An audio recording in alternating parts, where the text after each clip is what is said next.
Okey kak, bagi pasta cedok satu. Boleh ya? Okey. Boleh nak campur. Okey. Ni dikira satu skop ke macam mana? Kalau kita nak campur semua, so kita akan letak sikit-sikit dulu. Faham. Kalau tak cukup, nanti kita top up cukup sampai penuh. Faham. Okey.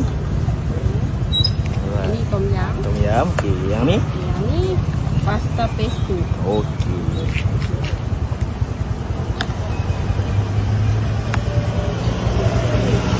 Alright.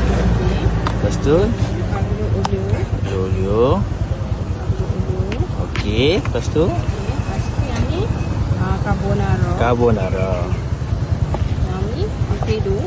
Alfredo ah. Ya. Dia macam creamy sikit ah. Okey. Budak suka lah yang ni. Main cheese. Okey, sikit je. Okey. Lepas tu nak meatball 3 biji. Boleh?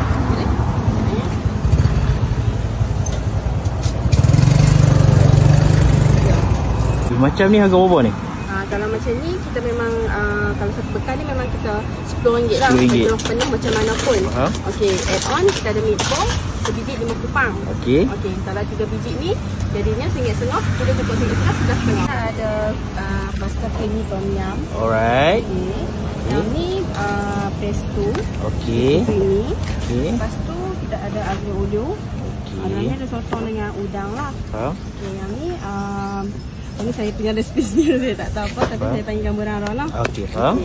Yang ni alfredo mushroom. Isi ayam lah. Okey. Ini mac and cheese memang hot seller lah kat sini.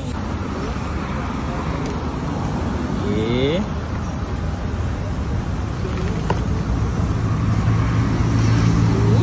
Lepas tu mac and cheese. Alright. Lepas tu saya nak add on ni boleh? Meatball, betul? Okey, meatball nak 3 biji juga. Lepas tu nak sekali dengan dia punya sos tu. Sekali sos. Okey. Alright. Okey, macam ni harga berapa ni?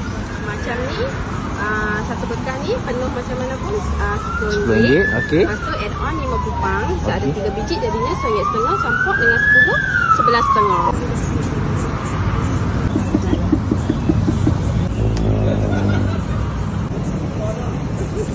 Untuk niaga kita start dari pukul 12 sampai pukul 7 malam. Okey. Kalau hari cuti macam saya buka ni dah hari Jumaat, Sabtu dengan Ahad.